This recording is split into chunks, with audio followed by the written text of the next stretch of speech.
For all you multi-talented, multitasking, multi-everything people out there. Take it away. Find your glory, write your story, fearless feet will carry you. Time you own it, take your moment, be a fire burning through. Hustling from night until morning, grinding it out, it won't be long. Feel your power, it's your hour, you inspire, you are strong. Enjoy your Zola. No applause? You're all fired. Now that you've reached the stage in your life where quality television is important, Nubian TV is a black network that speaks to your lifestyle. Nubian TV is the world's first digital network devoted to the upscale and political lifestyles of black people. Nubian TV's programming includes politics, travel, fashion, food, automotive, arts and culture, civil rights, music, and more. Watch now on Amazon Fire TV, Roku, or watch globally at nubiantv.net. Nubian TV, it's what you want to watch. Now,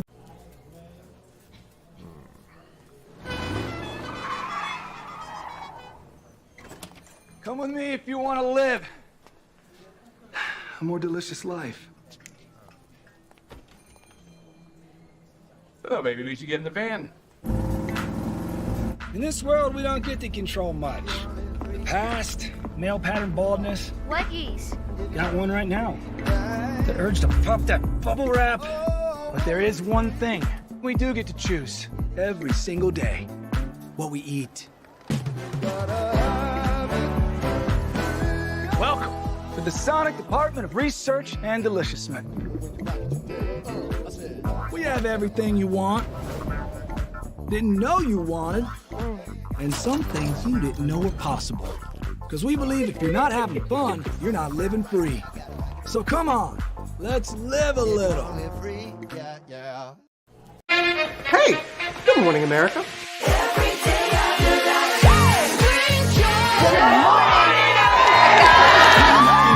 Good morning, America. Good morning, America. Good morning, America. Money. Are you ready? They are ready. Covering the biggest events in the country right now. There's a lot going on here this morning. It's always a good time. That's what the show's about. That's good. Really good. Very good. Coming in hot, Jimmy, coming in hot. It's far from elementary. Oh. Good morning, America. I'm not going to try to strut like Michael or anything. I have known George a long, long time. Have you ever gotten him to dance? Look at that face.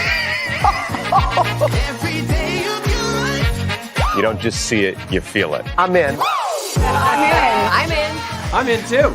I'll be here. I am here and so happy. I'm in. I'm in too. I'm in. That tells you something when Snoop Dogg's in. Michael, George, where? Ginger. Caesar. Just look at him. Politician. General. Author. Ruler. Man.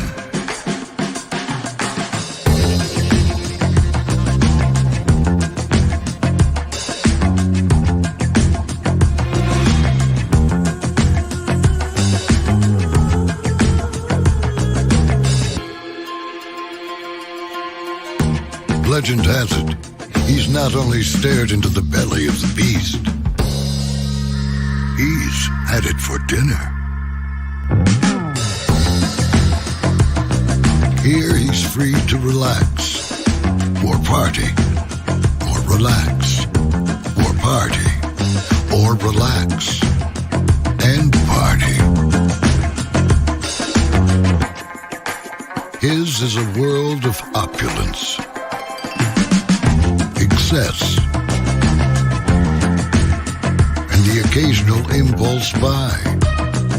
Not one to rest on his laurels, he's famous for ushering in a new age of entertainment. So, for anyone seeking a place where the sun never sets on a good time, all this awaits. I am Caesar, and I approve this palace.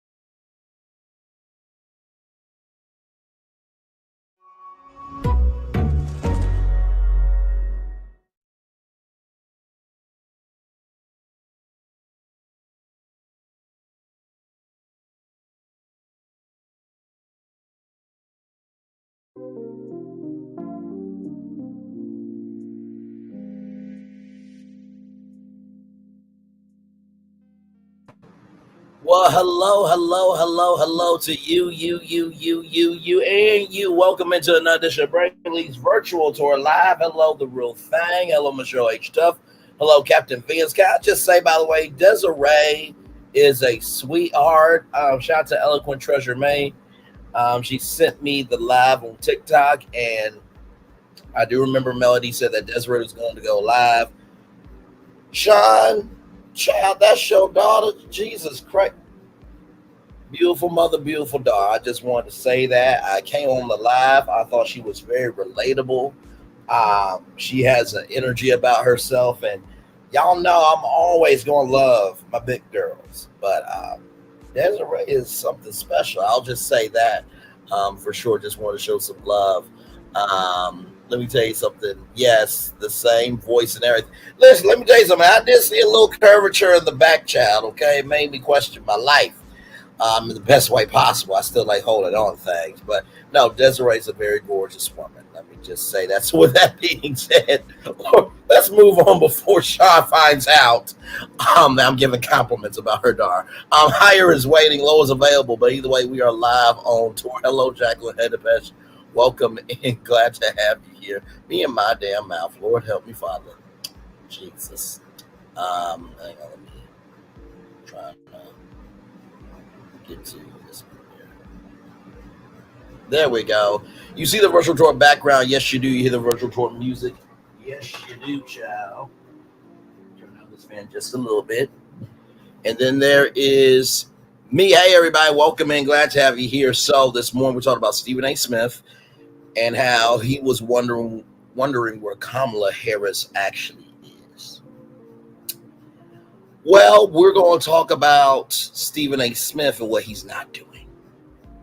And y'all, when I tell you the breakdown we're about to do is going to showcase why he does not deserve $125 million. Please understand, I'm not just Stephen A. Please understand. Because the show that I'm doing, Brainley's virtual tour, he would like to be doing a show with that type of range, but he doesn't have it. You know, let's go ahead and be real about it. When the well is dried up, what do? You go find other wells that are full with water. Okay, so let's just, my Lord. All right, let's do this. Present, share screen. Love the fact that I got a touch screen computer. All right, here we go, y'all. Stephen A. Smith. From the Hollywood Report, Stephen A. Smith is not here to play games. The fiery host of ESPN's First Take and his Espanominous podcast doesn't care that you're talking about his contract negotiations or that you think he's deserved because he's spouse with Sean Hannity. But there's one box he'd like to escape. I'm not interested in being pigeonholed into sports. Like my thumbnail said, you want to be the Mufasa of entrepreneurship, but you move like Scar in business. I'm talking about personally. I'm talking about decision making. Okay. Stephen A. Smith is riled up, sort of, during a mid-July call from his New Jersey home. The conversation turns to labels, and suddenly he's yelling to the receiver, "I'm not a podcaster. I just happen to be doing a podcast."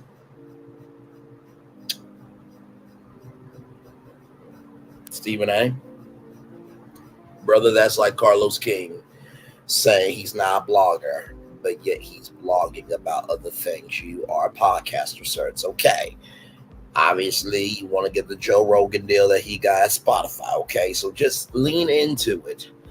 The combative orator of ESPN's morning flagship First Take, and yes, his Espanominous podcast leans into his persona, but also sheds it just as quickly. I'm sorry, could you hold on? My daughter's giving me an ugly look.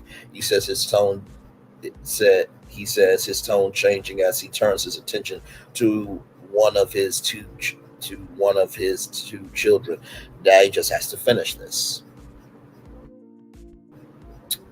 Then he's back to his thunderous monologue, the kind that has helped propel Smith to the upper echelon of sports media. His 2019 contract extension with ESPN made him the highest paid talent in that history, while his salary has been eclipsed by Troy Aikman, Joe Buckman, and Pat.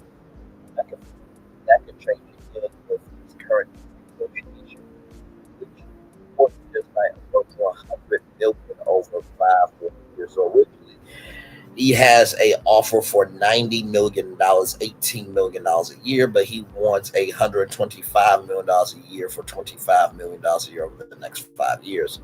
The 57-year-old Queen's native and frequent controversy magnet wants to be top dog, but he's equally keen on not being the sports guy forever. Your ESPN contract expires in July of 2025. Are you comfortable with the public discourse around your renegotiation? Everybody and their grandmother knows only a fool will speak about their contract during negotiations. There's only so many times where you can say no comment. When I feel the need to speak on it, it is when I think of what people have missed. When I got fired, Stephen A. Smith got let go in 2009. ESPN before we hired him in 2011. Everyone knew that I failed in the rings. Ashley chronicled it. I blew up my career. When I came back, I realized there were rules. I played by them and I won. That's how you go to the negotiating table. That is true. You do play by the rules, but also, too, you have to give something in order to receive something. What does playing by the rules mean to you? Walt Disney doesn't play. Wherever you do, you're representing the mouse. Under those standards, this snot-nosed, peanut-head black kid from New York City became #1 doing things their way and doing things my way. And I don't feel like I'm working for the man in broadcasting. Originally, it was about being riveting enough to stand out. I was oblivious to the importance of revenue and ratings. My attitude was my popularity is my popularity. Now I know that when ESPN is making money, I'm a big part of it. And if Disney or ESPN are losing money, it ain't because of me.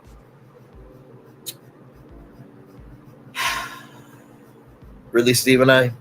Really, is this what we're doing? Now, you being an employee of Disney, ESPN, if you do something that hurts them socially, that can hurt them financially with advertisers. So it is up to you, okay? It is up to you. Listen, I just keep it real with y'all. Y'all know that. I don't come on live as much because I've been busy trying to get my life all the way again. And that's totally fine, child. Life is bigger than YouTube, and I'm always going to be here for y'all. So it is all good. Thank you for being here. It's nothing but love over here. You know that. And love for you for sure. I've heard of you referred to as a company man, something that seems rare at any conglomerate today. Do you agree with the label? People who feel that way are full of shit.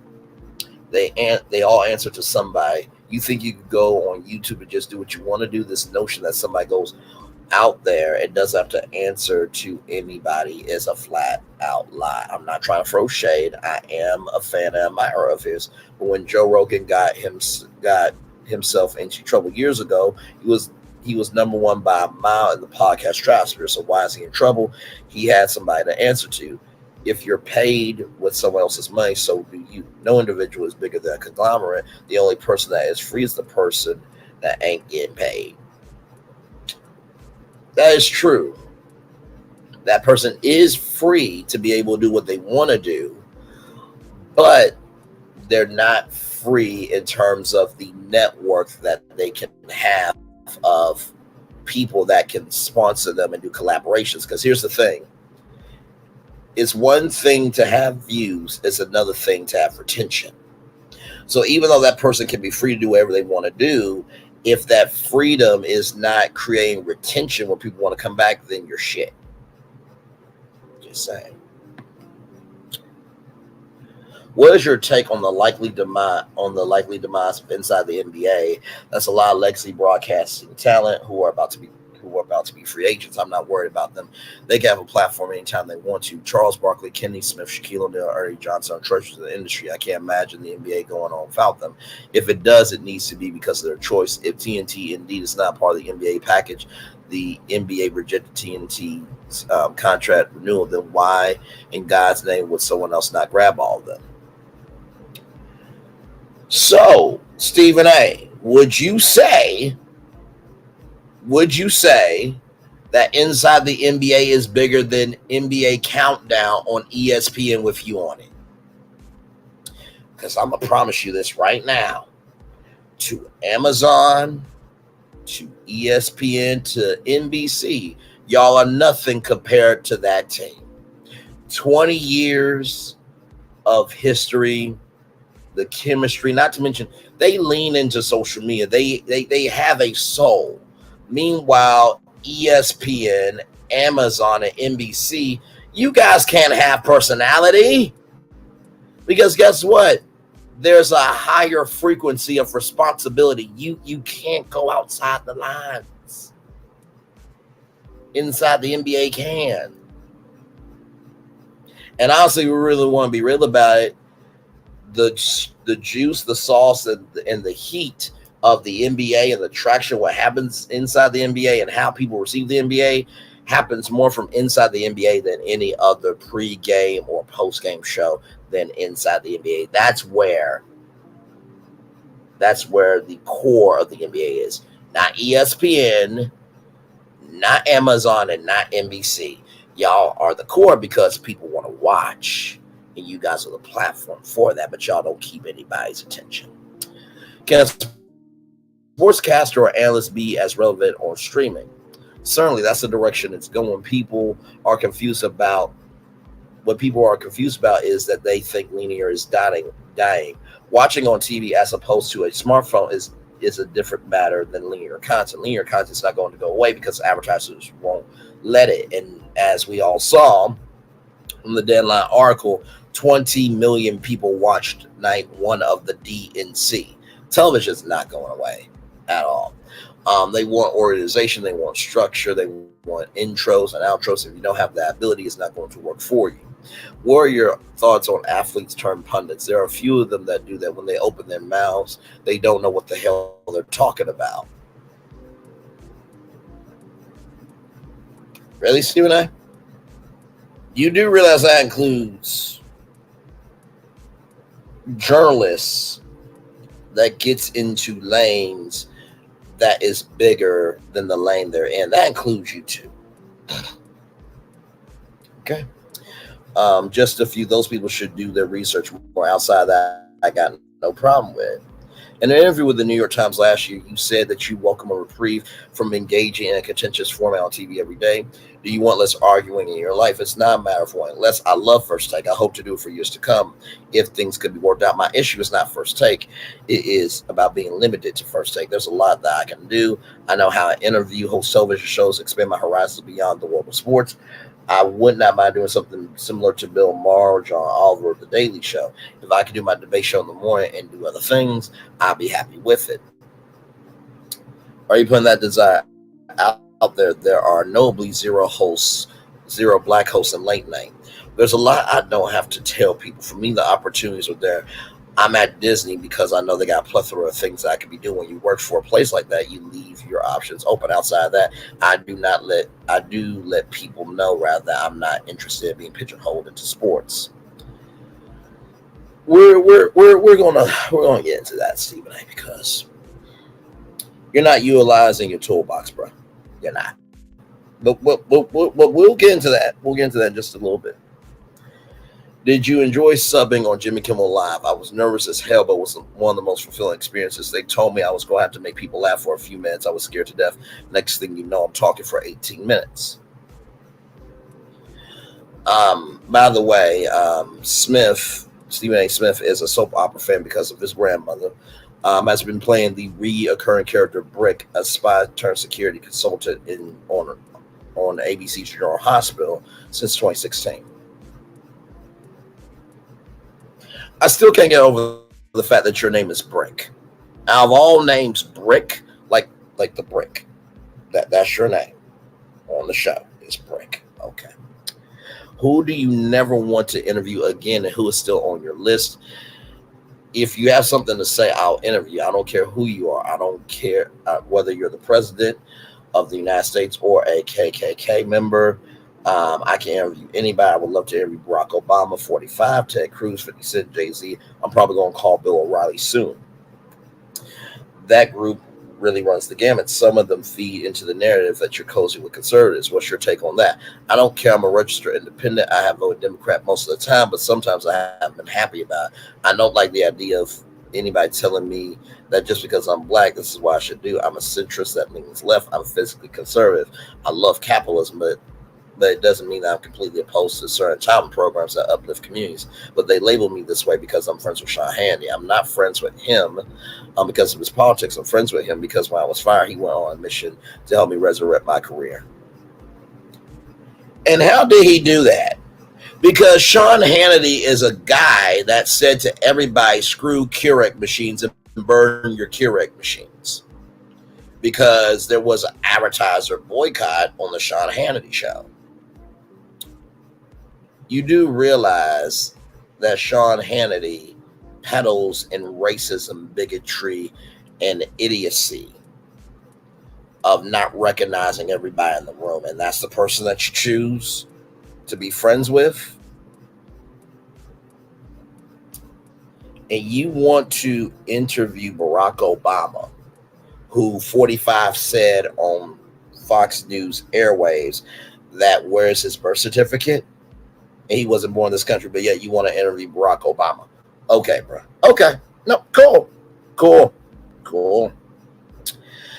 Still, you realize that it's challenging for a lot of people to understand why somebody who doesn't agree with a handy will be friends with a handy. When people look at me on Fox News, they want to denigrate me. I'm like, didn't you see me on News Nation 30 minutes earlier agreeing with Chris Cuomo? They choose not to see that because they want to feed their narrative, that child's game. That's children's games. I'm a grown-up. I don't believe for 1 second because someone disagrees with me that they are no good bastard, or if you're a conservative and you happen to be black, that makes you a sellout. That's weak. Let's be substantive.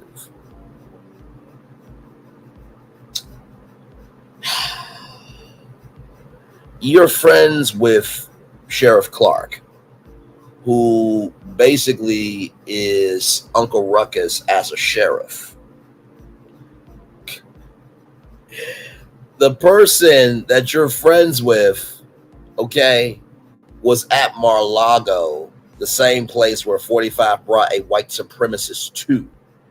45 also said Ishhole countries. He banned Muslims from entering the United States. By the way, you know that guy? He said, grab him by the ussy. He said he could pow somebody in the middle of Fifth Avenue and get away with it. Isn't New York City your home? But yet you're friends with somebody who is friends with somebody like that? Okay, bro. Okay. Let's go in the opposite direction, Stephen A. How do you like to relax? Playing pool, going to the movies, spending time with the people I love. Because I have love in my life, I'm not in search of it. I'm good. All right. Before I let you go, what's your current relationship with hockey? Not a damn thing. Last, but I got a lot of admiration for National Hockey League Commissioner Gary Bettman. My interest is peaked. After being there for Game 7 of the Stanley Cup Finals. I need to pay more attention because I enjoyed it significantly more than I thought I would.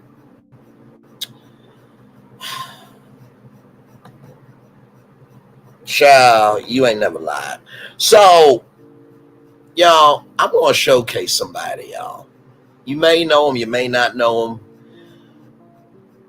but you may know this name, Stuart Scott. Cooler than the other side of the pillow. He was on a network called ESPN, and his co-anchor was named Rich Eisen. Rich Eisen hosts a daily sports radio show and podcast called The Rich Eisen Show. 1996 to 2003, he worked on ESPN primarily as an anchor on Sports Center and worked with the legendary Stuart Scott. And since 2003, he's worked for the NFL Network as a host of various pregame, halftime, and postgame shows and doing occasional play-by-play.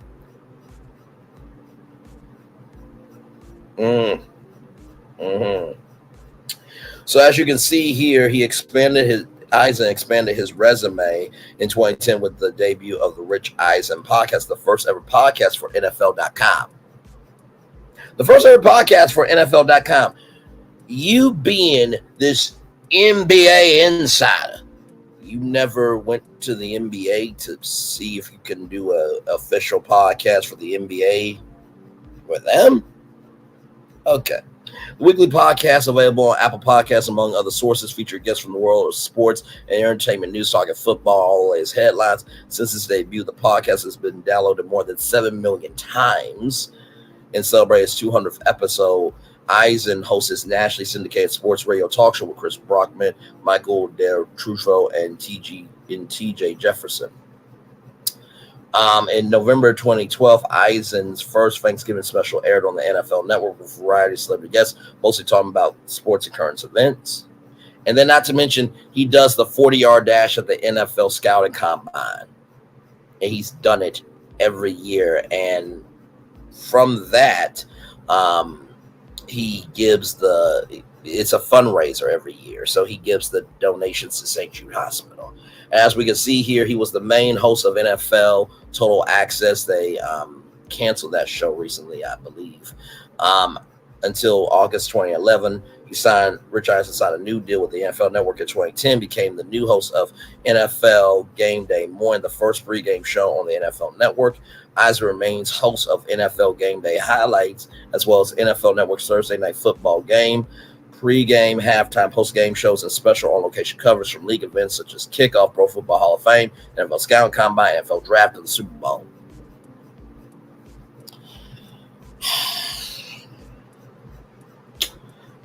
I'm just a little confused. There is a thing called, wait for it.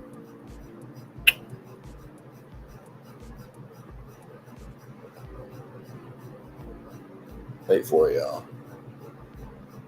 Because I really am trying to understand. You're asking for what? $125 million contract? Brother.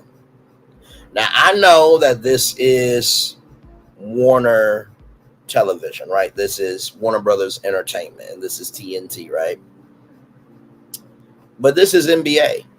And if they allowed you to do the Stephen A. Smith show with iHeartMedia, you should be able to say, hey, listen, y'all, I know it's operated for Warner Brothers Discovery through TNT Sports, but I'm just going to be working with NBA TV. Because Stephen A., if you really are about it, you could have actually done what Rich Eisen did of pregame, postgame, halftime, be there at the NBA draft, all that. And I know you are on ESPN. But Rich Eisen works for the NFL Network, which means his capital has increased because now he's directly connected to the league. But yet, you're an NBA insider now. Okay. Cool. Listen. What do I know?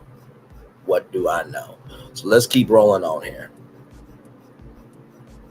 So on August 6th, 2014, Rich Eisen began a new sports talk TV radio show called The Rich Eisen Show. This show was broadcasted on DirecTV's from DirecTV's El Segundo, California studios on Audience Network and NFL Now. So then Fox Sports Radio picked it up and broadcast it live from noon to 3. And then early 2020 in March, the show's audience moved from Audience to YouTube due to the shutdown of Audience. NBC Sports Network, and eventually Peacock picked up the show later in 2020, and then the program moved to the Roku channel. When it moved to the Roku channel, it also moved to a new location on the Sirius XM satellite radio and streaming. And in 2012, the show was nominated for Outstanding Studio Show Sports Emmy Award. Now, you had the Stephen A. Smith show on ESPN Radio. That show got canceled, and then you have First Take, Your Take, which is pretty much just a recap of First Take where callers could call in. If you went to Philo TV, by the way, everybody, is a cable service where you can pay $28 a month. Let's go with Philo. So I want to show y'all something.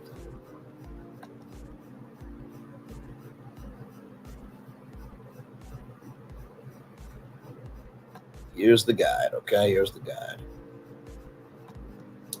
Now, Stephen A., no shade, but what you can do if you really want to do it is go to Philo and say, hey, listen, can we do Philo Sports? Hang on a second. Can we do Philo Sports? And I will be your main guy. I will bring the Stephen A. Smith show to Philo. Now you have an audience of people that can pay $28 a month. And not to mention, you can go to Sirius XM and do Philo Sports Radio. Oh my God. You're asking for $125 million, but yet you're not utilizing all of you, sir. Okay. All right. I know.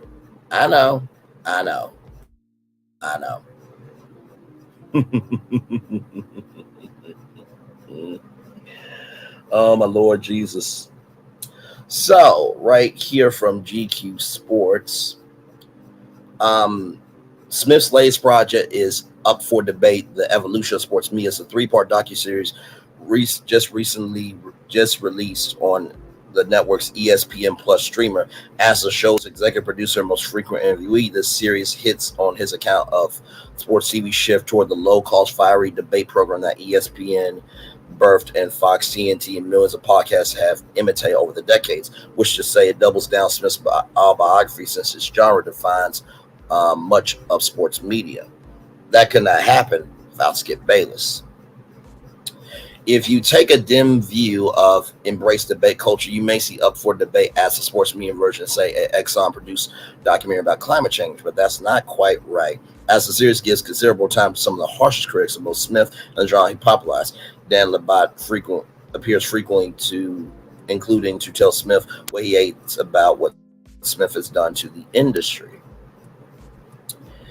So right here it says Smith talked to GQ, Gentleman's Quarterly, about his motivation for making the series, his approach to his job, how he feels about his role as a starting gun for all sorts of ESPN programming, if he's paid enough money, and who should be his boss's next boss. In this project, you take on a role as a custodian of sports journalism history.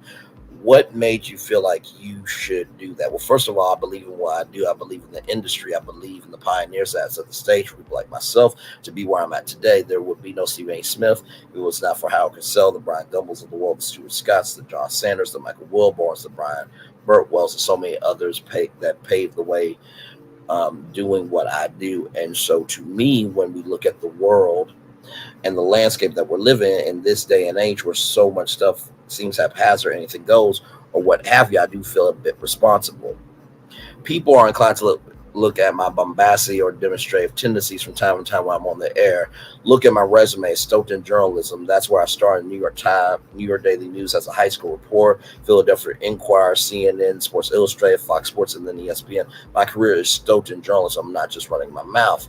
There are standards I had to live up to. There are trends I had to follow to make sure I didn't violate. So I've always been very big on making sure that people know that I'm about the industry. I'm about the professionalism that comes with it. I might have strong opinions, but I pride myself on being fair-minded. I try not to get personal. I focus on the pursuit of the truth, not opening up my mouth just to say something. That's not what the foundation of our industry was built upon. And I make sure that everybody's reminded of that, and I recognize that. So I will say this, right? When it comes to sports media, right, I do believe that sports media, First Take, Undisputed, Fox Sports 1, ESPN, NFL Plus, NBA TV, sports media is a second screen experience for sports. The main event is the game. The second screen is all the analysis and commentary that we see, right? So then we talk about newspapers here. You and I could sit here right now, speak for 1 minute. That's it. That takes up more space than we were allowed to have a newspaper because you were designated 800 to 850 words. So basically what Stephen A. Smith is saying is that television allowed for more room for them to run, which makes sense. Do you think Do you think then sports journalism is in a better place, or should I be specific that certain artists is better now what, than when the newspaper was primarily means of talking for a fan? I think yes, for the most part, because it doesn't have the limitations that we once had when we were restricted to the newspaper industry. Television was neutral. It prided itself on being neutral. Everyone wanted to be Ted Koppel. And you're just giving the news. That's what it is. And then all of a sudden, the advent of Sports Center, sports reports, and all these other elements came into play when you start seeing opinions. That's true. In 1/2 hour, you could discuss about 10 different topics. But when you wrote 3 columns a week, you were limited to 3 subjects, and that was the difference. Maximum impact of exposure. I do agree. There are people who think the brand of sports journalism that you're the vanguard of contributes to people running their mouths to get things out without filter in a way that what happened in the old days. What's your view of that? Well, I would say it's BS. I would say to the people in the industry who would dare say that, especially about me, let's go on public platform, debate that, name the time and place I'll show up.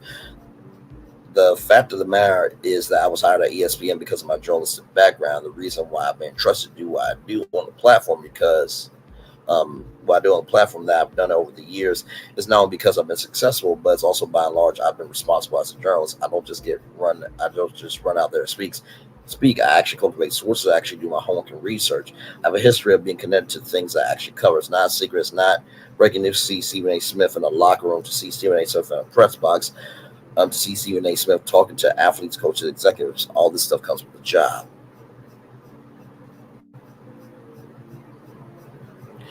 So from what I'm getting from this article here is Stephen A. Smith is saying that the way we consume sports is what it is. It's real, it's raw, it's in your face. The problem is he's talking about the craft, but he's not talking about the diversity of the craft. He's not talking about film. He's not talking about audiobooks. He's not talking about books. He's not talking about sports products. I think what Stephen A. Smith has done for a long time is he's been a Kevin Hart. He has taken his bravado, his bluster, his boldness, and he spreaded it to everything else. And honestly, to tell you the truth, it's worked out for him. But the problem is when you spread yourself with the same sauce, there's a thing about the sauce has to agree with the food. And guess what? The sauce may be a little dry in flavor. Let's see here.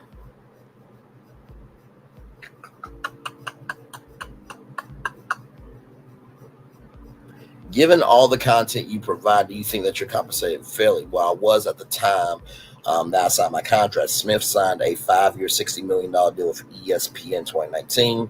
My contract is almost up, and that'll be a different conversation. What existed in 2019 is not necessarily the case in 2024. They know that, I know that. They know I know that, and we talk, and we'll see what materializes into. But I'm certainly not going to accuse my employer of being unfair. At the time that I signed my contract with ESPN was the highest paid person at the network.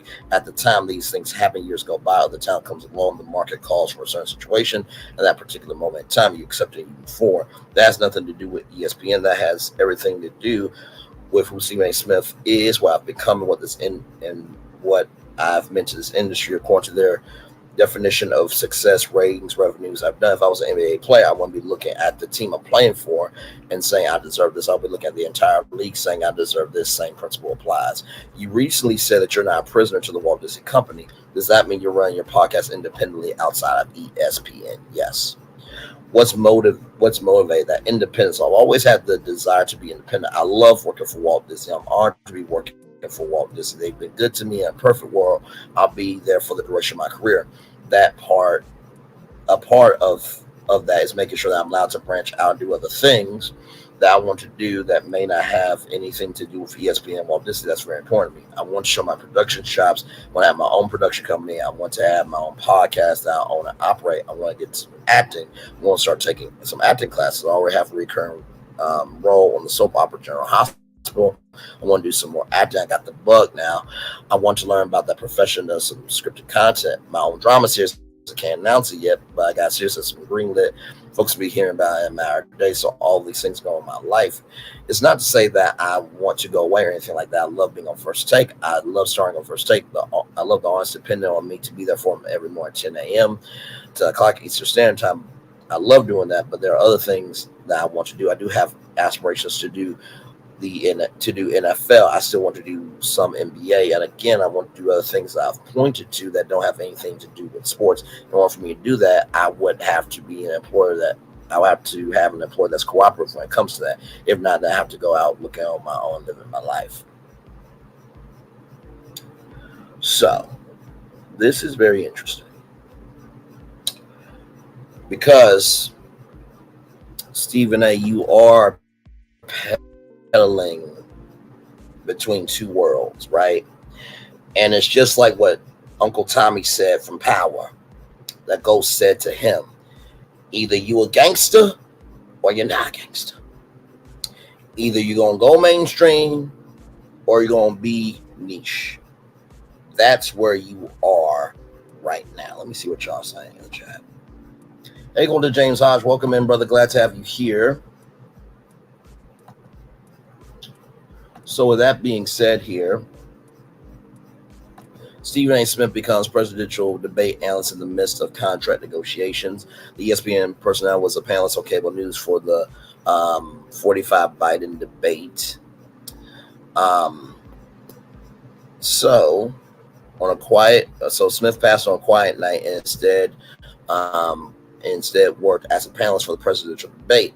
Yes, after hosting First Take in the morning, then covered the second round of the NBA draft in the afternoon, Smith appeared on some channel called News Nation to break down Biden at 45. And so, listen, I get it. Chris Cuomo also used to work at ABC. He was the co-anchor of 2020. And also, too, he worked on Good Morning America as a news anchor. I could be reading way too much into this. But when I saw this on my Twitter, my first thought was classic contract negotiation. Smith is currently in talks with ESPN about a new deal. Puck's John Oren reported that ESPN is offered Smith $18 million per year for the next 5 years, but Smith reportedly won $25 million a year.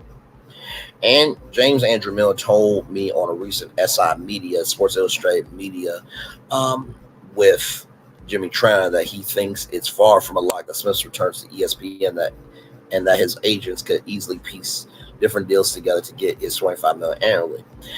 That's where cable news comes in. Smith has done cable appearances for a long time now, but to be on a panel following presidential debate is on the level. And while ESPN management has given talent more leeway to do things outside of ESPN, I'm going to guess they weren't exactly thrilled to see Smith's gig on a Thursday night. As for Smith's work on News Nation, I couldn't bring myself to watch any clips, but people on Twitter certainly has phones. What does the outcome of tonight's debate mean for the Dallas Cowboys' chances playoffs?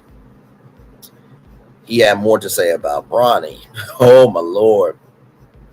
I will never respect a news organization that didn't have Stephen A. Smith covering presidential debate. LMAFO.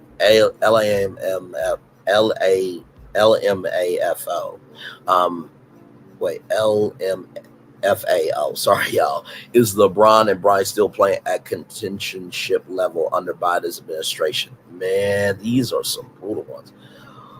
Now, Now, listen. Now, President Biden's a good friend of mine. Yes, however, I'm sorry.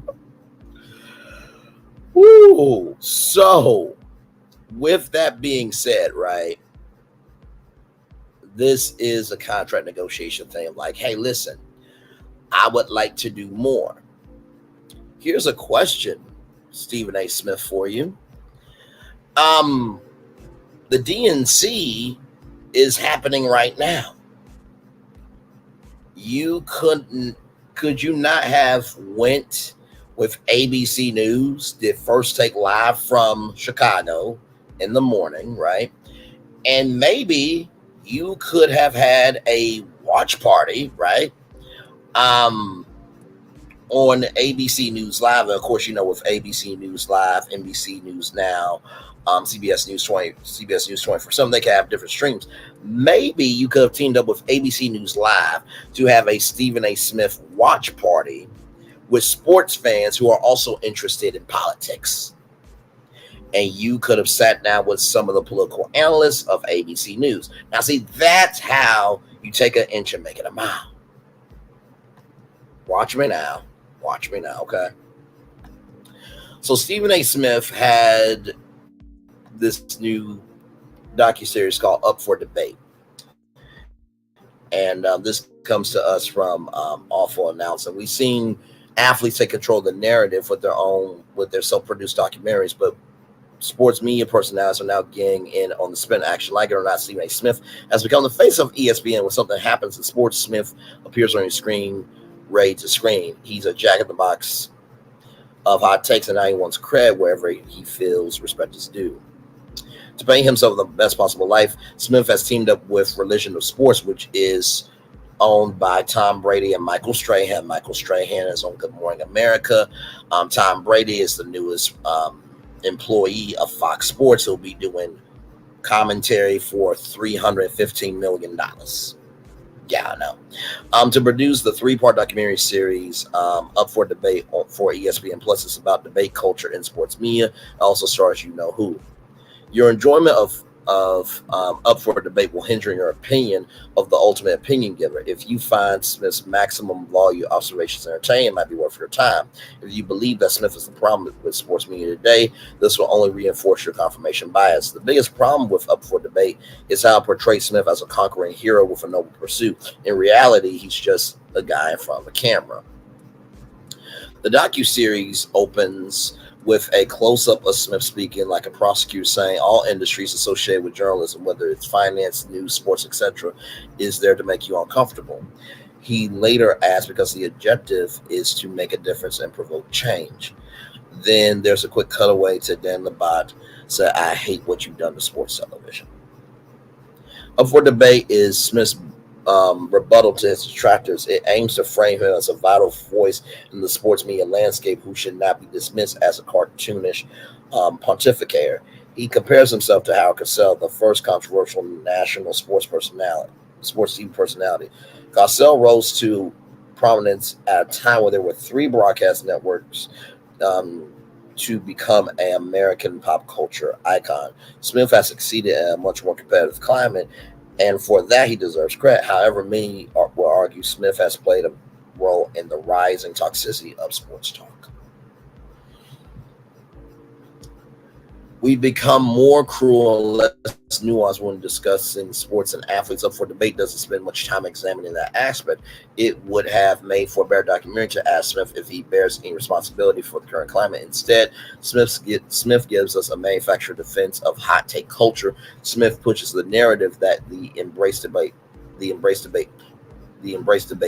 playbook was used long before he was on daily TV. He just perfected the format.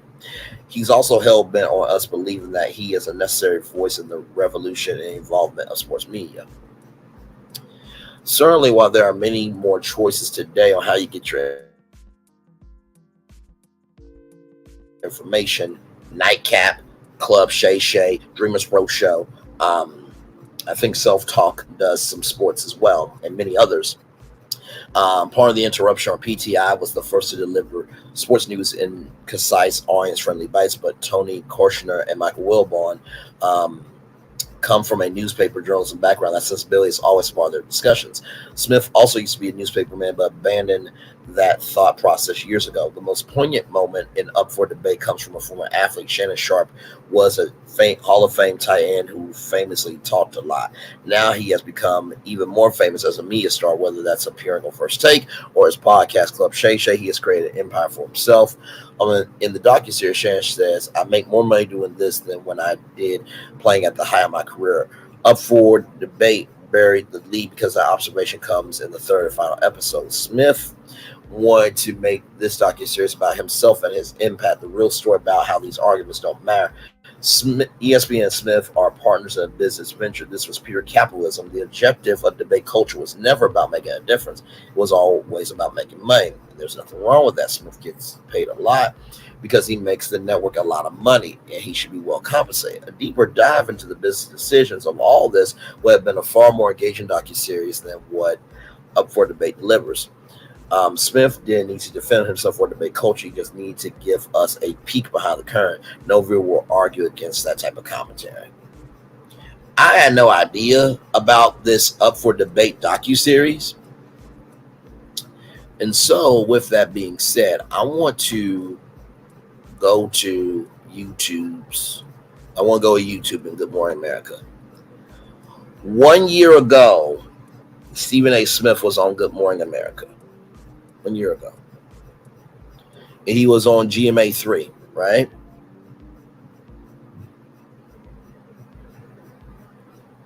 And he was also on Good Morning America as well. Now, here's the thing, Stephen A.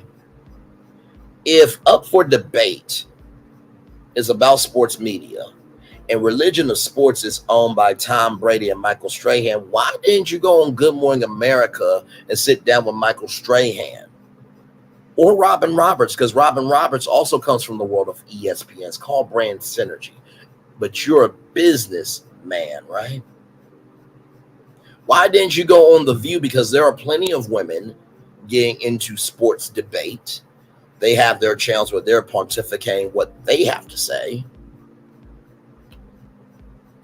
I'm just a little confused. Like, why didn't you go on Tamron Hall and have an audience full of, have your fans and have not your fans and have a 2-day town hall event with Tamron Hall talking about sports debate? I didn't see a lot of promotion for this. I did. I absolutely did. And so right here, Stephen A. Smith renames his production company here.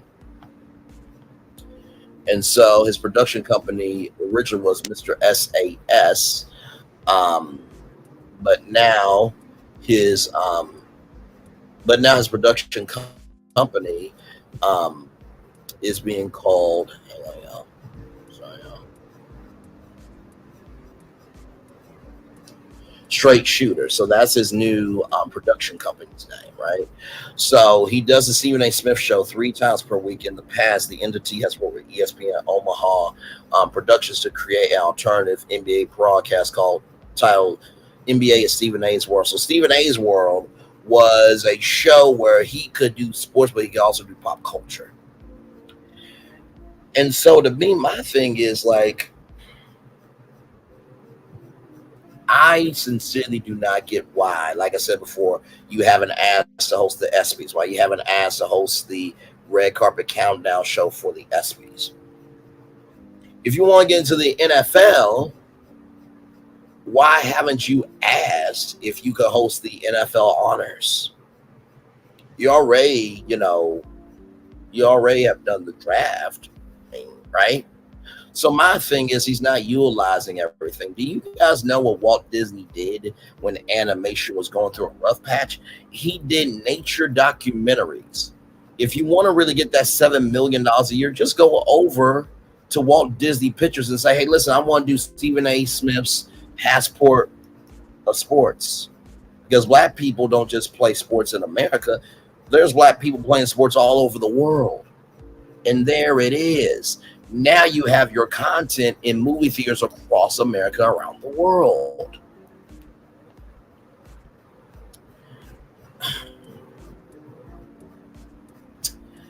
I hate it when I can see moves that can be made and you're not doing them. Now, I get that there's politics, right? I get that there is budget. I get there is time. And I also get the approval. Because at the end of the day, even though you want to do this, that, and the third, has to work out for the company. Now, one thing that was a big event was the Olympics in Paris, right? Stephen A. Smith could have went over to Paris and did First Take from Paris. for all the Olympics. Now, sure, he probably couldn't show the highlights from the Olympics because NBC Universal, they have rights to the Olympics. But just to see First Take in a different location would have been amazing. Just saying. You could have done special editions of Sports Center live from Paris. Now, of course, you can't show the highlights, but you can at least showcase the news from a different location. Not to mention, have you done any interviews with ABC News? Because there's been plenty of times where sports and pop culture have intersected where you could have done the Stephen A. Smith interview on ABC in prime time. You guys remember when Barbara Walters would do the Oscar special where she would sit down with the nominees and stuff? Do the ESPY special, talking to the nominees, and air that on ABC. It's the diversification of what you're not doing, Stephen A. That's it. That's it. And I'm not saying you don't deserve the money. I'm not saying that at all. I'm not saying that you don't deserve the money. But what I am saying is I don't think you're doing enough to even go to the boardroom to even ask for it. Not saying that you don't deserve, because I think as much as you do, you deserve to be on that level. But the magnitude of what you're producing is not matching with what you're asking for. That's just me. So there you go, y'all. That is the take. And like I said, y'all, this is everything's alleged in my opinion for entertainment purposes only. I truly do love what I do. I think Stephen A. Smith is a legend, but it just seems to me that he's trying to do anything just to stay relevant. And you do not want to become a caricature of who you are, where people can't take who you are as a person seriously. Because everybody knows Stephen A. Smith from the world of sports, but it has to relate, right? So like Kurt Menefee, for example, who's on Fox NFL Sunday, the #1 pregame show for the NFL, right? He recently, not too long ago, we covered it here on Virtual Tour Live, that he is the co-anchor of Good Day New York. Why? Because he used to work for NBC5 New York as the sports anchor. And so he wants to try out news. Guess what?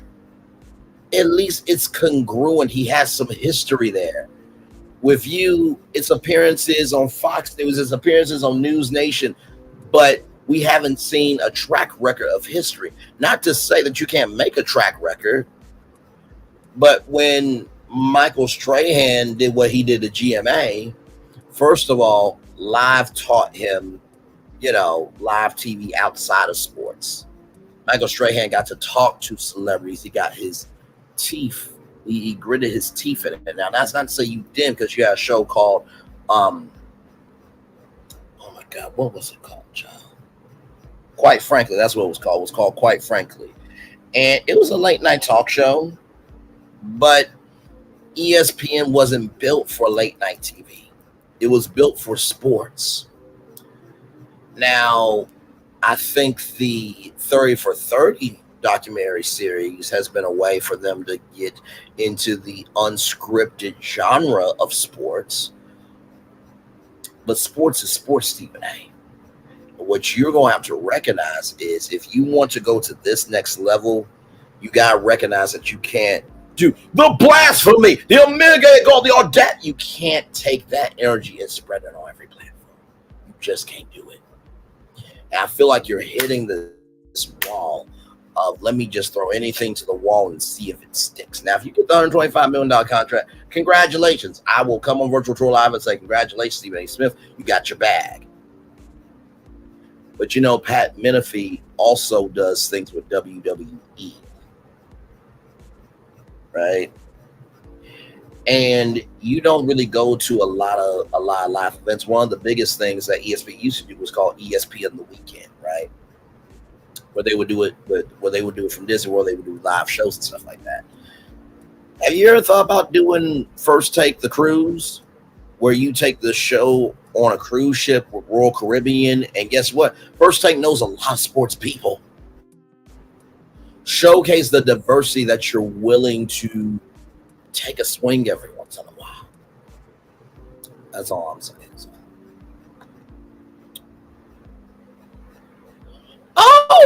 Oh, congratulations. Yay. Congratulations, healthcare workers. Thank you for that. Side note, Mel has been nominated for Reality Queen in the American Reality Television Awards. Vote can be done daily until September 2nd. All right, then let's bring that up. American Reality Television. Boop. Boop.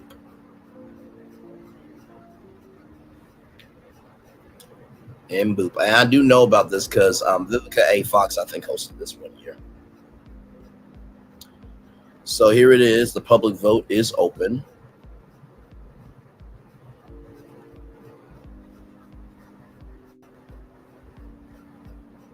Vote now.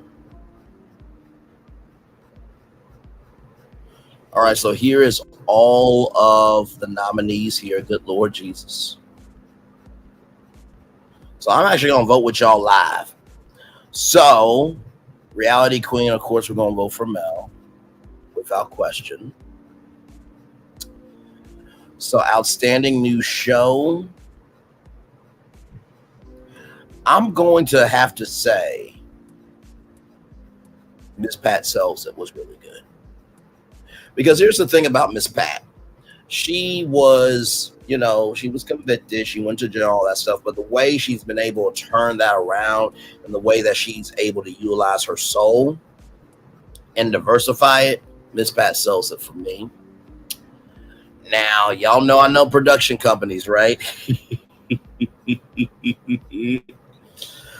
I am going to say that probably Fremantle Media is probably the best one. So I'm going to say that one.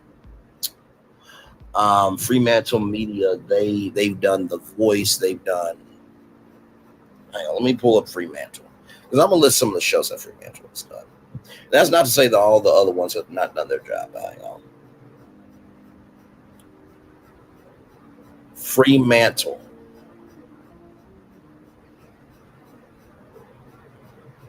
Some of the productions that they've done. So they've done Too Hot to Handle. They've done Password, America's Got Talent, The X Factor, Family Feud, the Idol series, Deadliest Catch, Foreman Wants a Wife, Hole in the Wall, The Price is Right. Need I say more? Reality King.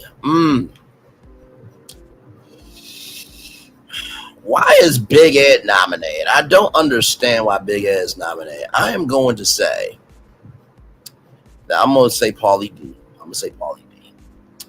Now, the best editing. The best editing. Now, this is hard because editing goes bigger than just unifying the story. Editing allows the story to have a voice. And I feel, I'm just thinking in general, I'm thinking that Survivor wins it because here's the thing. To drop 16 people, 20 people for 39 days or 26 days on a remote island, you have rain, you have storms, you got sand, you have bugs, you have every single element out there, for sure. Oh my Lord Jesus! Now this is hard, man. This is hard. Man, this is hard. You know what? I'm going to give it to Wayne Brady. Now, of course, I know some of y'all were probably going to think I was going to give it to Robin Roberts or Steve Harvey, but I'm going to tell you why Wayne Brady. Wayne Brady is one of the most brilliant improv comedians of all time. Whose Lines Anyway? If you haven't seen that, oh my God. This brother can sing, he can dance, he can act, and he has a unique energy to make you feel like you're the only one in the room. So I will definitely say Wayne Brady, but any one of these people could definitely win it. Now this is interesting. Look at this now. You have 5 shows from YouTube. 5 shows from YouTube. as nominees. Now that is huge for YouTube, and YouTube should be promoting that all over YouTube right now. I'm gonna have to say NFL Slime Time, because Nate Burleson, who works on CBS Mornings and who also works on the NFL Today, has really done a good job of being able to translate football from this sport that's complicated to where it's fun for kids. They have virtual reality slime for the touchdown, and they bring in the Nickelodeon characters. If you guys remember the Super Bowl, Patrick and SpongeBob commentated the game for the kids. A lot of the adults said that the Nickelodeon game was way better than the actual game on CBS. So for the docu-series here, I'm gonna have to give it to Vanderpump Rules. They have really gave a great season. It was a lot of drama for sure, and let me tell you something. It really made Bravo kind of high. It really did. But you know what? Now I'm debating the 1619 project. We'll come back to that. So now international series. I'm going to say 007 Road to a Million, because what Prime Video did was they took the 007 franchise and allowed everyday people to compete as 007, and the host was like this villain role of just throwing anything and everything at him. And I think for an international show, you need a franchise to match the scope of how big the reach is. Competition show. Ooh, my lord. Okay. I told y'all editing would be Survivor. I would have to say outstanding competition show.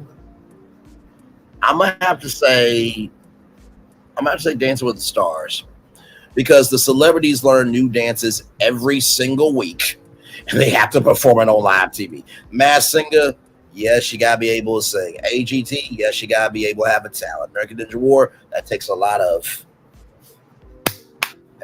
strength. I was going to do it from up here, but The Rock always does it from right here. So, although Claim to Fame could be a fan favorite if they have like a fan favorite category. Outstanding production crew.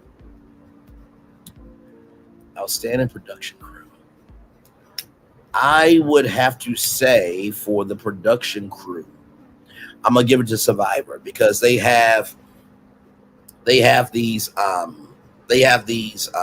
people that test out all the obstacles, right? So they build them and they test them and everything else. So I have to say that production crew on Survivor is top notch. Not to mention they're about to be on their 50th season of Survivor. That alone deserves an award. Outstanding home series. I would say the Great Christmas light fight, because those light displays, and to see the neighborhood come together is absolutely amazing. Best travel series. I haven't really watched the travel series, but I would have to say Padma Lakshmi, probably, because she was the host of Top Chef, and so she really cared about that show there, sincerely. Now, this paranormal series really ain't fair, because the Travel Channel that used to be Samantha Brown traveling around the world and shit, they transformed it into a ghost channel, which is a dumbass decision, because here's what happens. You block advertising dollars from hotels.com, kayak.com, what's that place called? Priceline.com. You also block American Airlines, Southwest, JetBlue. You block the Hilton brands. You block the Marriott brands. You block all the entrepreneurs in the hospitality travel industry. You block all that ad revenue just to be a fucking ghost channel.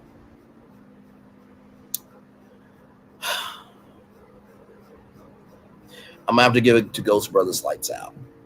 Seeing two grown men as brothers go through this world to see ghosts, that's gotta be something, right? Unique concept. I would have to say welcome to Rexman.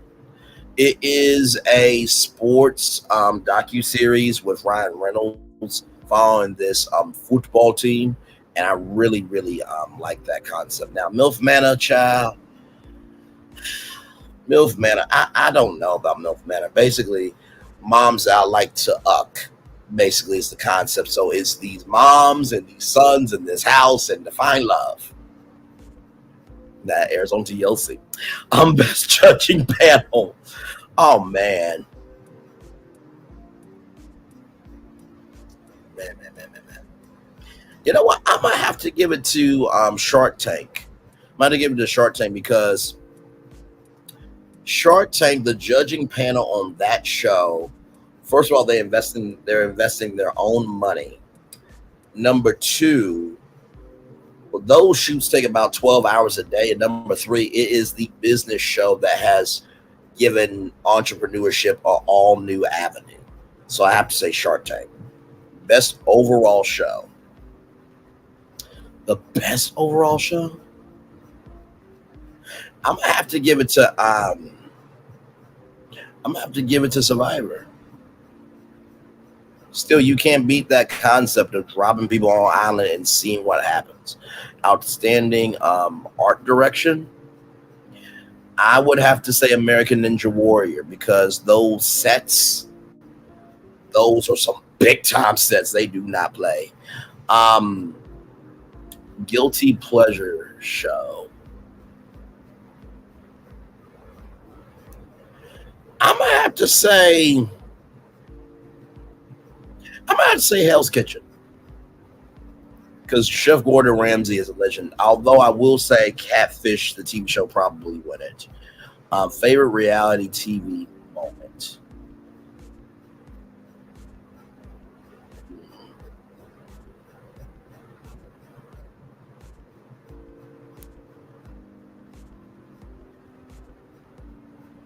Wig Loose, the musical, highlight the urgent needs to combat threats against the community to fight LGBTQ legislation taking place at a longer rate across the country to further amplify the cause. The series created World of Wonder formed the Drag Defense Fund with donations from WOW, MTV, and RuPaul's Drag Race. The fund supports ACLU's work to defend and to ensure LGBTQ rights.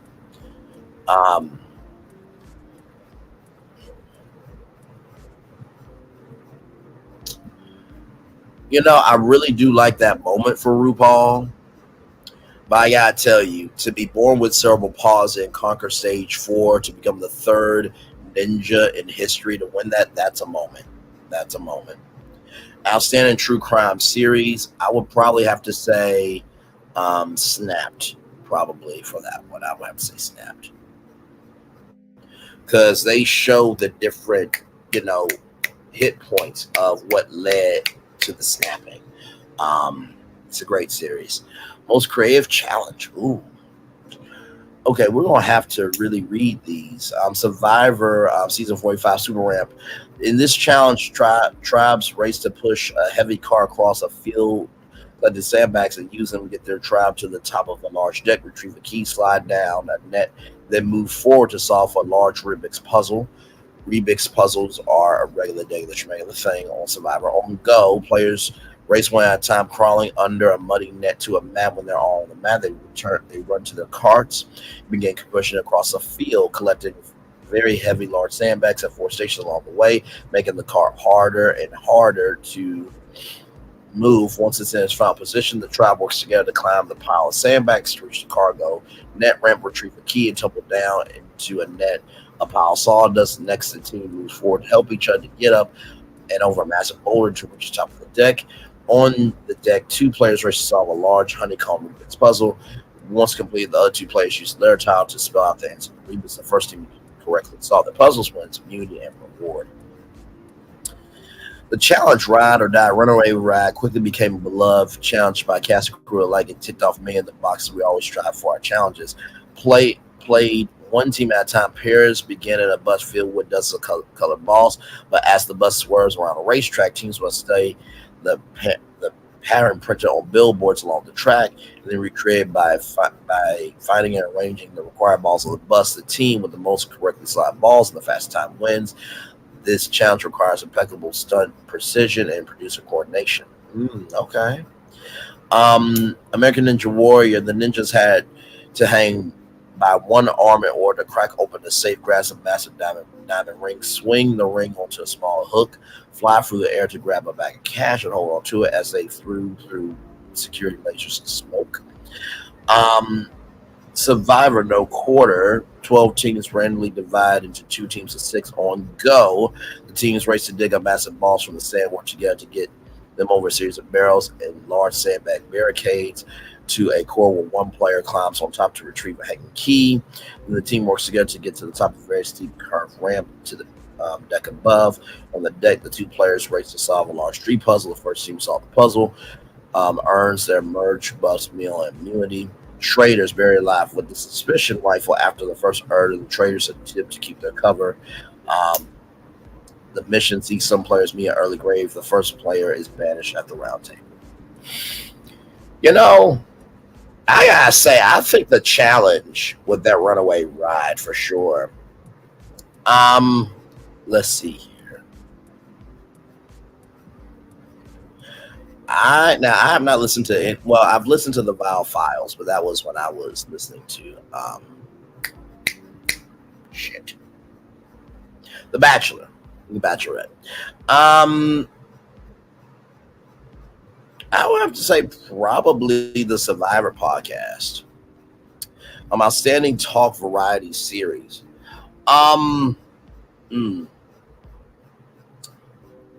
If we're talking about sustainability, and if we're talking about breaking the mold, I'd say the Conversations Project on Hulu. Basically, it's different Black people from all different walks of life having conversations around the table. It might seem small, but it's bigger than you think. So I really like that. You see Onus nominated there. Outstanding game show. Oh my God. Why give me this hard assignment? I mean, Celebrity Family Feud probably will win it. I would have to say probably Press Your Luck on ABC is probably really good because no whammies, big money, stop. That history of that game show is so big. Outstanding new cast. You know, I'm going to have to say, I think The Golden Bachelor really did something groundbreaking by bringing 50, 60, 70-year-olds onto national television to showcase that love can happen at any age. Feel good show. I would have to say probably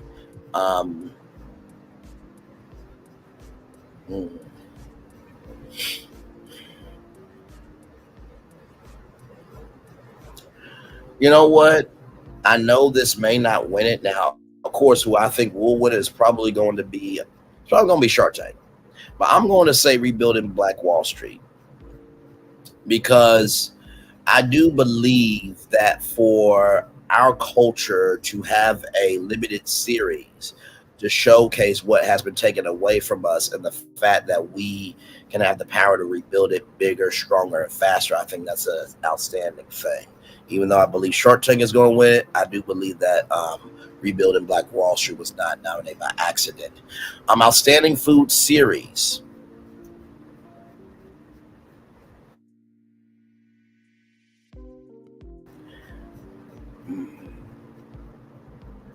I'm going to probably say, the Sushi Master.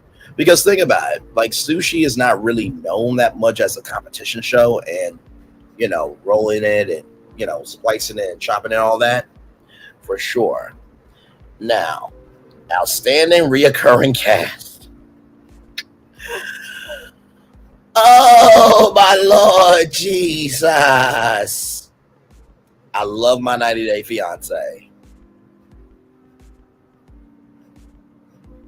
Yeah, I'm in the sector too, so I'm doing this live. Jesus Christ, Father God help me. I'm going to go ahead and say Love and Marriage Huntsville because the show is the number one show, child. Okay, so I will say that. Okay, and for what it's worth, they are still causing a ruckus in the culture, child. No matter how deadly, spiteful, and chaotic it is, they still have the juice. And there was one we were debating on.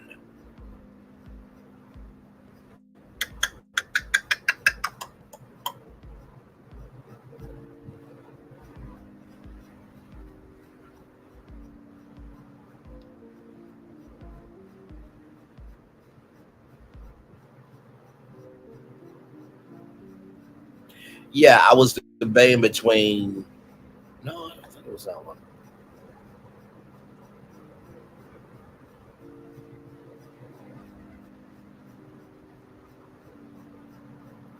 Maybe it was.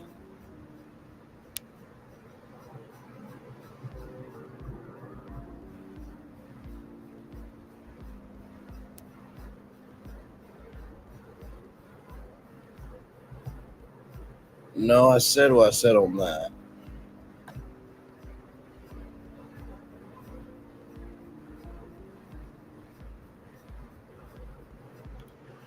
I think it was competition show.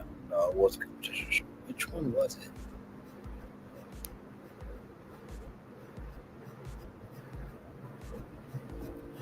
I think it was best overall show, maybe. I'm still going to stick with Survivor. I still think Survivor really, really did its thing. Yeah, I'm gonna stick with that. Okay, those are my votes, y'all. Hey, Lynette Stiller, welcome in. Hey, Divine Virtuous Woman, welcome in. Glad to have you here. Just going through the nominations. I'm voting live, y'all. I'm voting live. Live. Okay, so I think that's everything. Yeah, I think that's everything.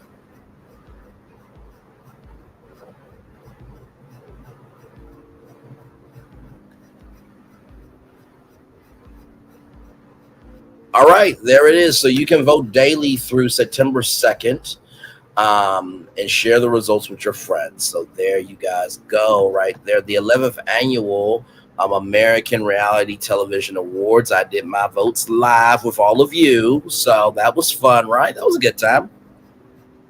And of course, I will drop the link for you all if you want to vote as well. So, and congratulations to Melody for that huge award. Now, listen, if the cast gets it, now I'm just gonna say this right now to the cast: if y'all get it and Melody gets Reality Queen, y'all need to celebrate her, okay? Because that still gives y'all a check, okay? Good damn. But knowing them, they don't have the capacity or comprehension of brain, so it's a form of brain that life is bigger than them. Okay.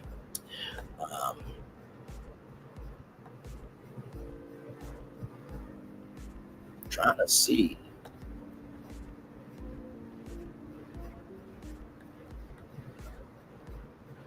Ooh, child. I got more subscribers than them.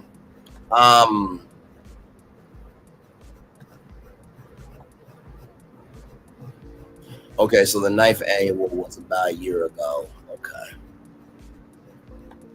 We will check in with them.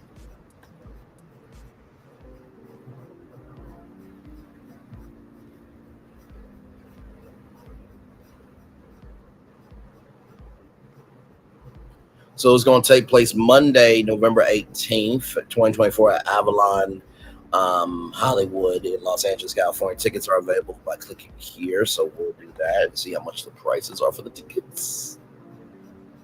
The tickets. Oh, goody. Ooh, okay. Well, let's see here. So for tier 3 here, $800. Okay, so that's $800. Okay, all right. Let's go back to the home. Silver booth, $750 there. Tier 2, not at $900. I was about to say that right, $900. $1,200, and then to be right there at the stage is $1,500. Yes, the tickets are not cheap, everybody. The tickets are not cheap, and then of course, $75 if you just want to be in the nosebleed seats. But hey, $75 if you can afford it, you can afford it. So there you go. So yes, indeed. I'm gonna turn my camera now because we done the whole show for over an hour. Woo! Man, oh man, oh man. That was a good time, wasn't it?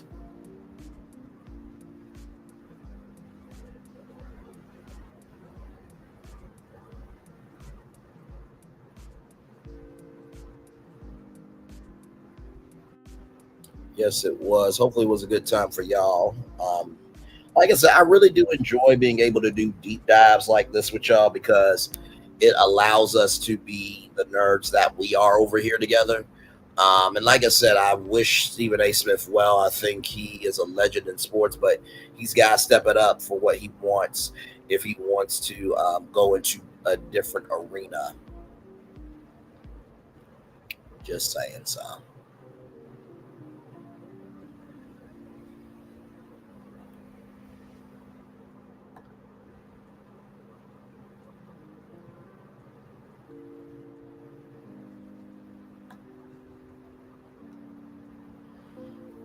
Okay, I'll have to email them because I don't think they have a host yet. Not that I know of. I don't think they have a host yet.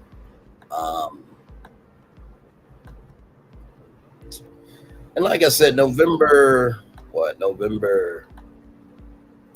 18th. Yeah, that's not too far away. Yeah, that's not too far away. I was supposed to host the well, it was in the works, but the Hollywood Critics Association Awards, I was in the works to host that, but it just never really materialized. But yeah, I was ready, excited, and ready to go and stuff. So I may call them too. Well, I'll email them with my media kit stuff like that from YouTube. But also too, I may just call them too, just to be able to say like, hey, I really do want to. I'm interested in hosting. And let me tell you something. Hosting is not easy. It's really not. You have to know everybody in the room. You have to recognize the room is bigger than you, but also understand that you are not. You're not so much a traffic cop, but you want to be able to make sure that this night is not too heavy, right? You want to make sure that the night is not too heavy on everybody because these awards, believe it or not, really can be the rise and demise of somebody, right? Well, most of these awards will be the rise, but not everybody is going to win. So you got to be able to understand, understand how big the blow can be, but also understand the diversification of what you can give to the event. So yeah.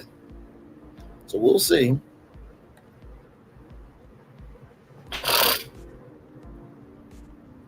In 2022 was a 60-minute show. Okay, that's good to know. So that's a tight show. My Lord, that's a very tight show.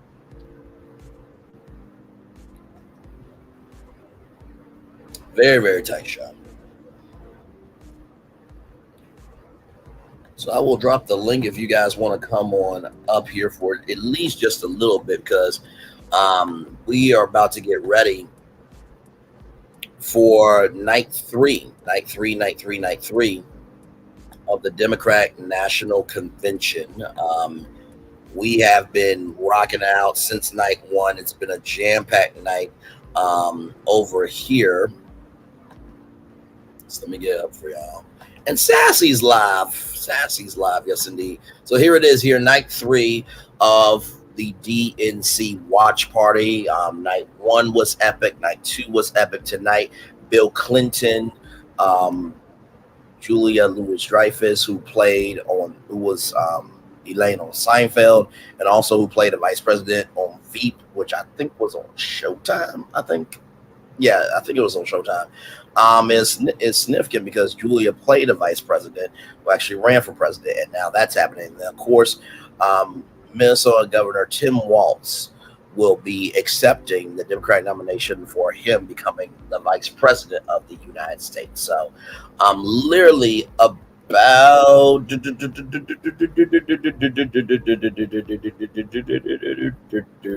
30 minutes away now from live coverage here on this channel. But yeah, that's our show, everybody. Of course, I'll read the Daily Motivator over on night 3 of the DNC. It's really been a raucous good time. Like I said, y'all are getting not 8 shows this week, but you're getting 12 shows this week. You heard me correctly. You are getting 12 shows from yours truly. So you get 2 on Monday, you get 2 Monday, 2 Wednesday, 2 Friday. Then you get a Tuesday evening show, and then you get 3 with a T Sunday. So that's 8 shows. But then you add Monday show at 8 o'clock. That's 9. Then Wednesday show at 8 o'clock.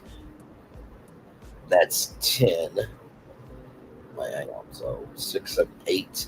So Monday at 8 o'clock. That's 9. Tuesday show at 8 o'clock. That's 10. Wednesday show at 8 o'clock. That's 11. And then Thursday night show at 8. That's 12 YouTube shows in 1 week. Okay? So believe me, it's a lot to do, but I have the best people in the world to do it for, which is all of you guys. I really have I really have, and I am enjoying the wave of being able to break out and do something completely different. We cover social issues here.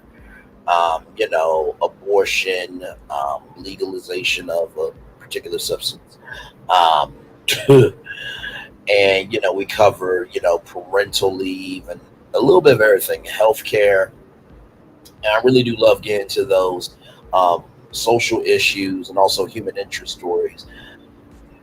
And when I was deciding on covering the DNC, I was like, man, I really want to do this thing because, first of all, I don't know if the audience will come. But then I forgot it's y'all. So as long as we're on tour together, we'll always have a good time.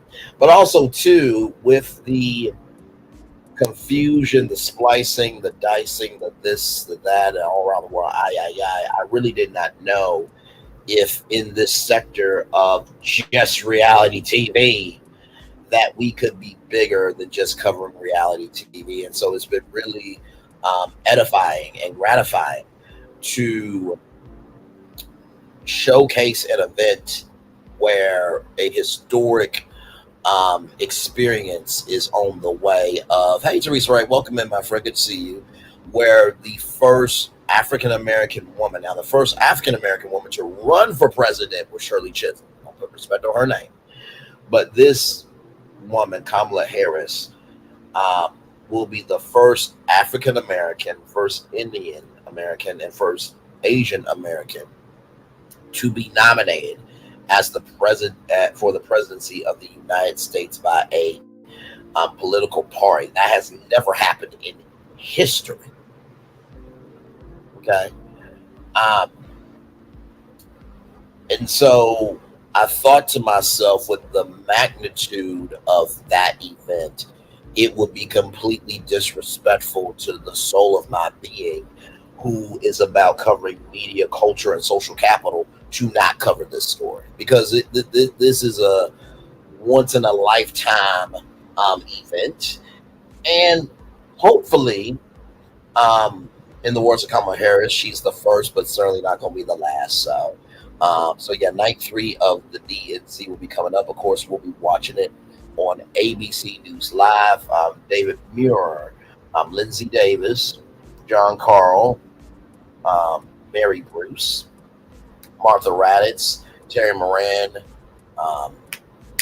Rachel Scott, Rick Klein, and then I cannot remember the other brother's name, but the whole ABC News team will be live on the ground in the booth in Chicago.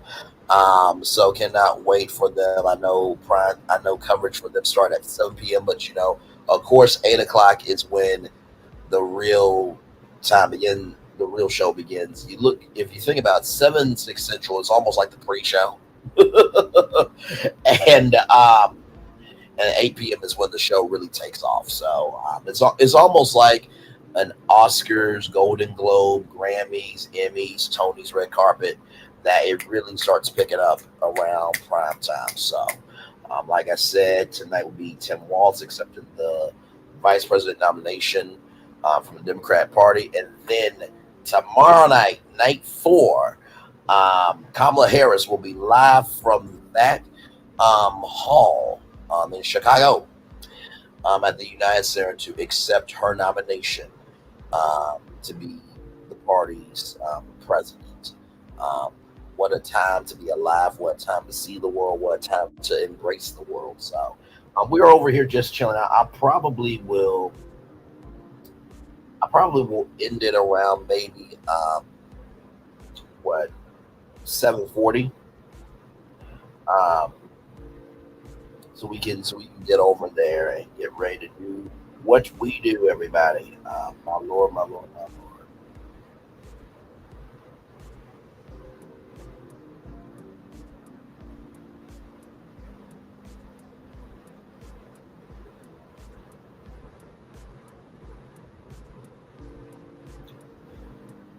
And by the way, y'all, oh my Lord Jesus. Okay, this is some breaking news here.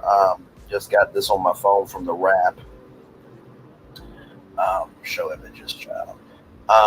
Paramount extends negotiating window as Edgar Rothman Jr. raises bid to $6 billion.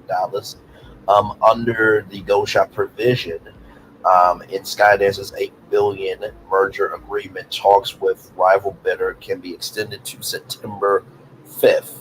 So it looks like tonight um, the deal is not going to be done. Like I said, if they do take that deal um, from that from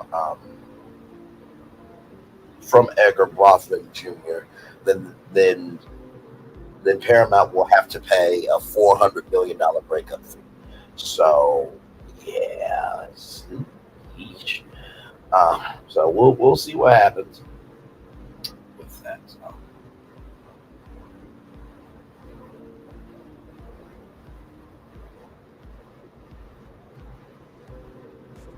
Mhm.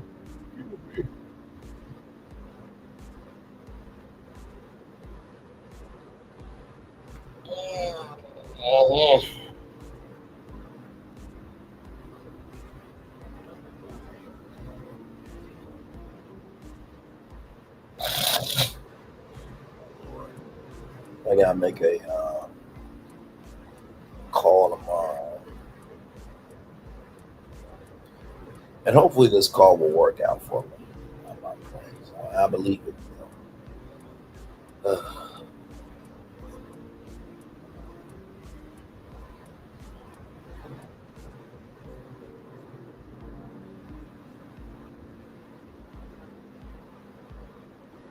Hey, five people, welcome in. We are just chilling out here.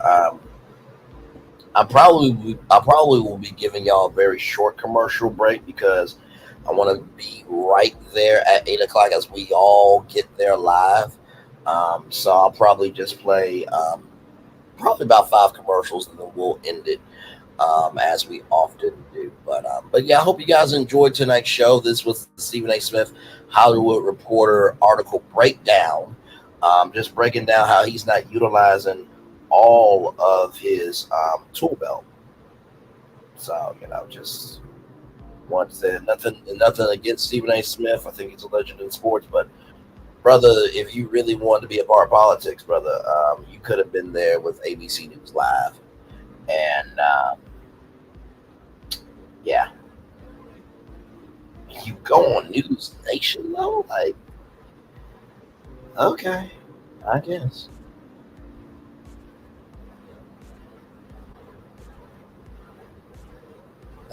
I guess.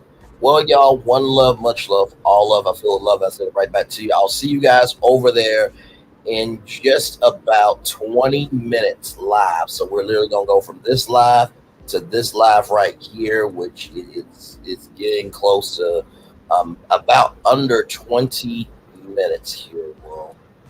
We'll clock off at the 20-minute mark here. So that way I can get set up and everything. I got the ABC News link and stuff ready to go. Just gotta do what I gotta do.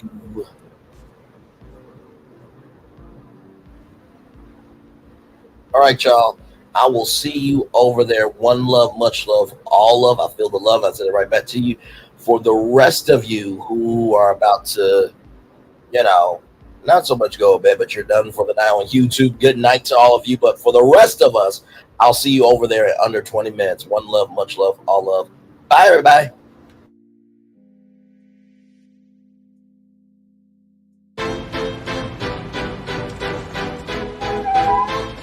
This is for all you multi-talented, multitasking, multi-everything people out there. Take it away. Find your glory, write your story. Fearless feet will carry you. Time you own it, take your moment. Be a fire burning through. Hustling from night until morning. Grinding it out, it won't be long. Feel your power, it's your hour. You inspire, you are strong. Enjoy your Zoa. No applause? You're all fired.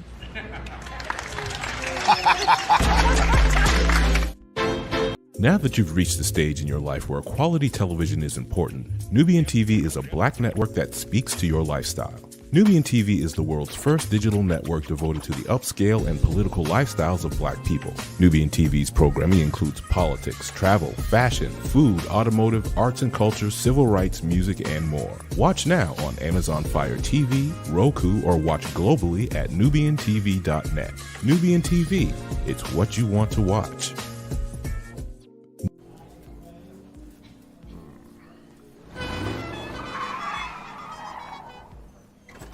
Come with me if you want to live a more delicious life.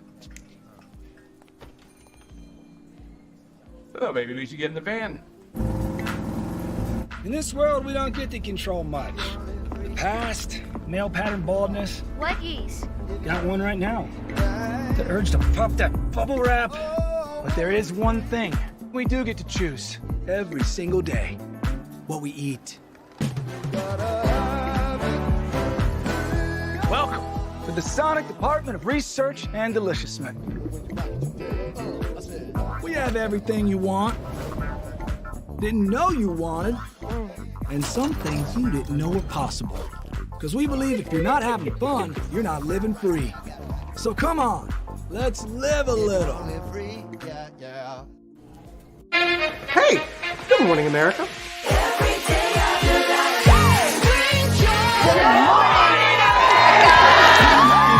Good morning, America. Good morning, America. Good morning, America. Money! Are you ready? They are ready. Covering the biggest events in the country right now. There's a lot going on here this morning. It's always a good time. That's what the show's about. That's good. Really good. Very good. Coming in hot, Jimmy, coming in hot. It's far from elementary. Good morning, America.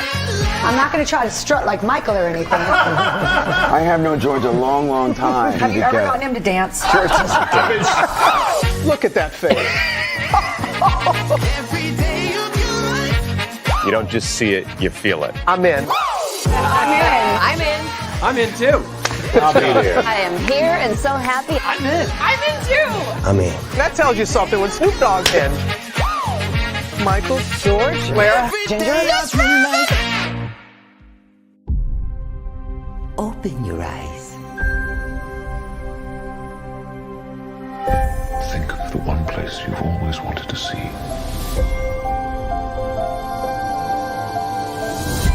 This is where our magic comes from. They say if you dream a thing more than once, please, please, please, it's sure to come true. Everything you see exists together in the great circle of life. there are stories about what happened. It's true. All of it.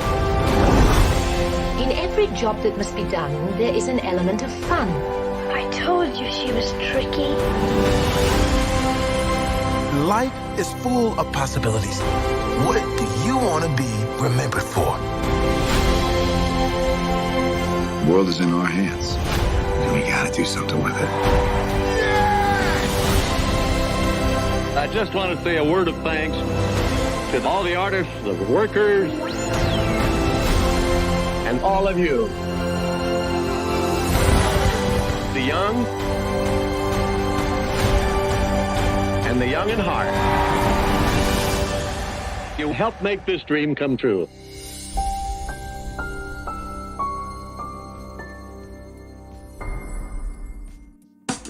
Caesar. Just look at him. Politician. General. Author. Ruler. Man.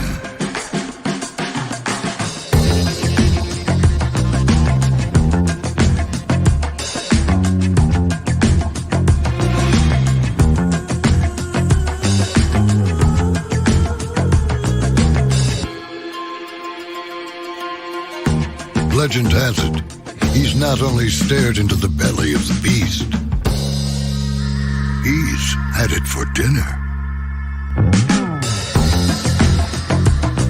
Here he's free to relax, or party, or relax, or party, or relax, and party. His is a world of opulence, excess, and the occasional impulse buy. Not one to rest on his laurels, he's famous for ushering in a new age of entertainment. So, for anyone seeking a place where the sun never sets on a good time, all this awaits. I am Caesar, and I approve this palace.